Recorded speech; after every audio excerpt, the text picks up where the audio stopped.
కొన్ని రోజు ముందు ఒక ఇద్దరు టెర్రరిస్టు దొరికినారు. ఒక్క టెర్రరిస్ట్ ఆంధ్ర నుంచి, ఇంకో టెర్రరిస్టు తెలంగాణ నుంచి, సిరాజ్ సమీర్. పేద ప్రజలని సంపనికి టిఫిన్ బాంబులు తయారు చేసినారంట. ఎక్కడెక్కడో ఆ టిఫిన్ బాంబు పెట్టి పేల్చనికి కుట్ర చేసినారంట. ఇట్లాంటి నేను ఒక మాట చెప్పాలనుకుంటున్నా, అరే ఫాల్తు కాదు, ఇంకా ఎంతమంది అమాయకుల్ని మీరు చంపుతారా?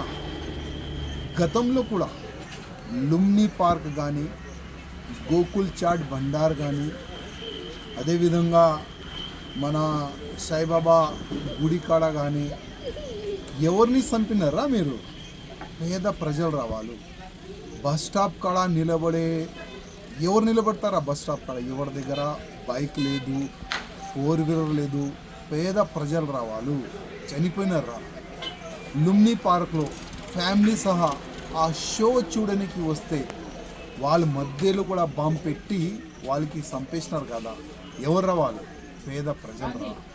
అదేవిధంగా గోకుల్ చాట్ బండార్లో ఏదైనా ఒక మంచి తినడానికి ఎవరు వస్తారా? పెద్దోళ్ళు ఉంటే 5 స్టార్ హోటల్లో, వేరే హోటల్లో పోతారా. కానీ ఎక్కడ కూడా వచ్చే పేద ప్రజలు రా, వాళ్ళు కూడా మీరు చంపేస్తారు.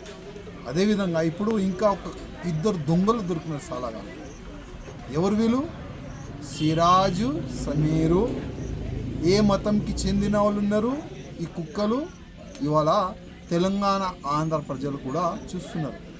నేను పోలీస్ అధికారులు ఎవరు వీళ్ళపైన ఇన్వెస్టిగేషన్ చేస్తున్నారు కదా, వాళ్ళకి ఒక రిక్వెస్ట్ చేయాలనుకుంటున్నా.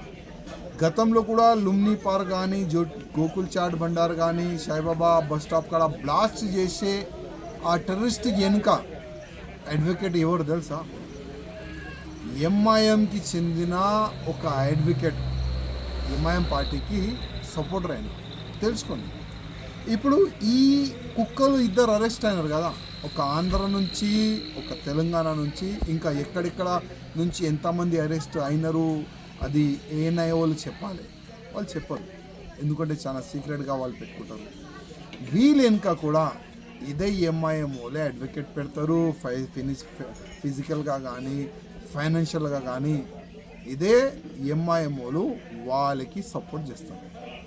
సపోర్ట్ చేసిన తర్వాత వాళ్ళు జైలు బయటకు వస్తారు, మళ్ళీ బాంబులు తయారు చేస్తారు, ఇంకా ఎక్కడిక్కడ బ్లాస్ట్ చేస్తారు తెలియదు. ఇట్లాంటి సిరాజ్, సమీర్ లాగా ఇంకా ఎంతమంది ఆంధ్ర తెలంగాణలో ఉన్నారు అది కూడా మొత్తం ఎంక్వైరీ చేయాలని పోలీస్ అధికారులకు నేను రిక్వెస్ట్ చేస్తున్నాను. ప్రత్యేకంగా ఎన్ఐఏ పోలీసు వాళ్ళకి నేను రిక్వెస్ట్ చేస్తున్నాను, మొత్తం డీప్గా వెళ్ళండి. అదేవిధంగా ఎన్ఐఏ పోలీస్ అధికారులకి రిక్వెస్ట్ చేస్తున్నాను, ఎవరెవరిని వీళ్ళు టార్గెట్ చేసినారు, ఏ నేతల్ని వీళ్ళు టార్గెట్ చేసినారు, ఏ హిందూ నేతల్ని వీళ్ళు టార్గెట్ చేసినారు, కనీసం వాళ్ళకి ఫోన్ చేసి చెప్పండి, లేకపోతే పిలిచి చెప్పండి, అయ్యా నువ్వు టార్గెట్లో ఉన్నావని. మాకు మీరు చెప్పే అవసరం లేదు, ఎందుకంటే నాకు మంచి సెక్యూరిటీ ఉన్నది.